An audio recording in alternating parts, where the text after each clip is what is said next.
কল্পনা করুন 2025 সালেও Covid test করতে হচ্ছে। পেট্রোল পানির চেয়ে সস্তা, কিন্তু সিগারেট একটা একটা করে বিক্রি হয়। মেয়ে চুরি করলে জেল নয়, বরং বিয়ে হয়ে যাবে। কুকুর পোষা বেআইনি। আজকে আপনারা জানবেন পৃথিবীর সবচেয়ে রহস্যময় দেশ তুর্কমেনিস্তান সম্পর্কে। হ্যালো বন্ধুরা, আজকে আমরা কথা বলবো এমন একটা দেশ নিয়ে যেটাকে বলা হয় মধ্য এশিয়ার উত্তর কোরিয়া। কিন্তু বিশ্বাস করুন, এই দেশের অদ্ভুততা উত্তর কোরিয়াকেও হার মানায়। নাম তুর্কমেনিস্তান। এই দেশে এমন সব নিয়ম আছে যা শুনলে আপনার মাথা ঘুরে যাবে। তো চলুন একদম শুরু থেকে জেনে নেই। তুর্কমেনিস্তান এমন একটা দেশ যেখানে ঢুকতে হলে আপনাকে এখনও কোভিড টেস্ট করাতে হবে, কারণ এই দেশ দাবি করে যে তাদের দেশে কখনো কোভিড হয়নি। পৃথিবীতে মাত্র দুটো দেশ এই দাবি করে, উত্তর কোরিয়া আর তুর্কমেনিস্তান। এখন প্রশ্ন হলো, এই দেশটা আসলে কেমন, কেন এত রহস্যময়? চলুন জেনে নেই। বাংলাদেশে মেয়ে চুরি করলে আপনার জেল হবে, তাই না? কিন্তু তুর্কমেনিস্তানে উল্টো। যদি আপনি কোনো মেয়েকে চুরি করে বাড়িতে নিয়ে আসতে পারেন, তাহলে সে আপনার বউ হয়ে যাবে। একদম সিরিয়াস বলছি। এটাকে বলে অপহরণ বিবাহ, পুরনো তুর্কি ট্রাইবের নিয়ম। বাংলাদেশে পেট্রোলের দাম কত? লিটার প্রতি প্রায় 130 টাকা, তাই না? কিন্তু তুর্কমেনিস্তানে 16 লিটার পেট্রোল কিনতে লাগবে মাত্র 150 টাকা। পুরো একটা মোটরসাইকেল ফুল করতে বাংলাদেশে যেখানে 200 থেকে 300 টাকা লাগে, সেখানে তুর্কমেনিস্তানে লাগবে 50 টাকা।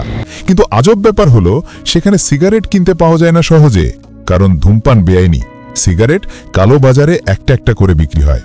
1975 সাল থেকে তুর্কমেনিস্তানের মরুভূমিতে একটা গর্ত জ্বলছে। এটাকে বলে দারওয়াজা বা নরকের দরজা। প্রাকৃতিক গ্যাস এত বেশি যে জ্বালিয়ে দিলেও শেষ হয় না, বৃষ্টিতেও নিভে না। এখন এটা একটা টুরিস্ট স্পট হয়ে গেছে। তুর্কমেনিস্তানের গ্যাসের মজুদ বিশ্বে চতুর্থ, তাই তাদের গ্যাস অবাধে পোড়ানোর সামর্থ্য আছে। কিন্তু মজার ব্যাপার হলো, তাদের রাস্তাগুলো 1991 সাল থেকে মেরামত করা হয়নি। এত টাকা, এত গ্যাস, কিন্তু রাস্তা ভাঙা, বাংলাদেশের রাস্তার মতোই। তুর্কমেনিস্তানের রাজধানীতে শুধু 3 রঙের গাড়ি চলতে পারে, সাদা, রূপালী আর হলুদ। অন্য কোনো রঙের গাড়ি বেআইনি। এমনকি মেয়েদের স্কুল ড্রেস শুধু লাল আর সবুজ হতে পারবে। বাংলাদেশে কি ভাবতে পারো এমন নিয়ম? পুরো শহরের 540টা বিল্ডিং সাদা মার্বেল দিয়ে তৈরি। এত মার্বেল ব্যবহার হয়েছে যে গিনেস বুকে রেকর্ড আছে। কিন্তু পুরো শহরে একটাও কুকুর নেই, কারণ প্রথম প্রেসিডেন্ট ছোটবেলায় কুকুরের কামড় খেয়েছিলেন, তাই কুকুর পোষা বেআইনি।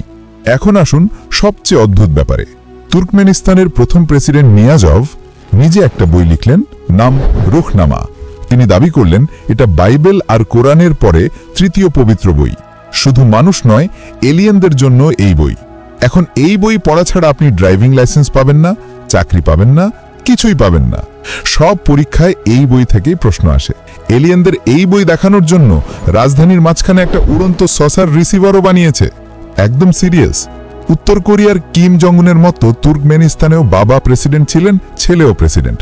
বর্তমান প্রেসিডেন্ট সেরদারের বাবা কুরবানগুলি ছিলেন ডেন্টিস্ট থেকে প্রেসিডেন্ট। তিনি ধূমপান নিষিদ্ধ করলেন, কারণ ধূমপান দাঁতের জন্য খারাপ। তুর্কমেনিস্তানে বিয়ের আগে মেয়ে কুমারী কিনা পরীক্ষা করা হয়। যদি না হয়, তাহলে 7 দিনের মধ্যে বিয়ে বাতিল। একদম যেমন অনলাইন শপিং করে পণ্য ফেরত দেওয়া যায়, তেমনি বিয়েও ফেরত। বাংলাদেশে এমন শুনলে মানুষ কি বলবে ভাবুন।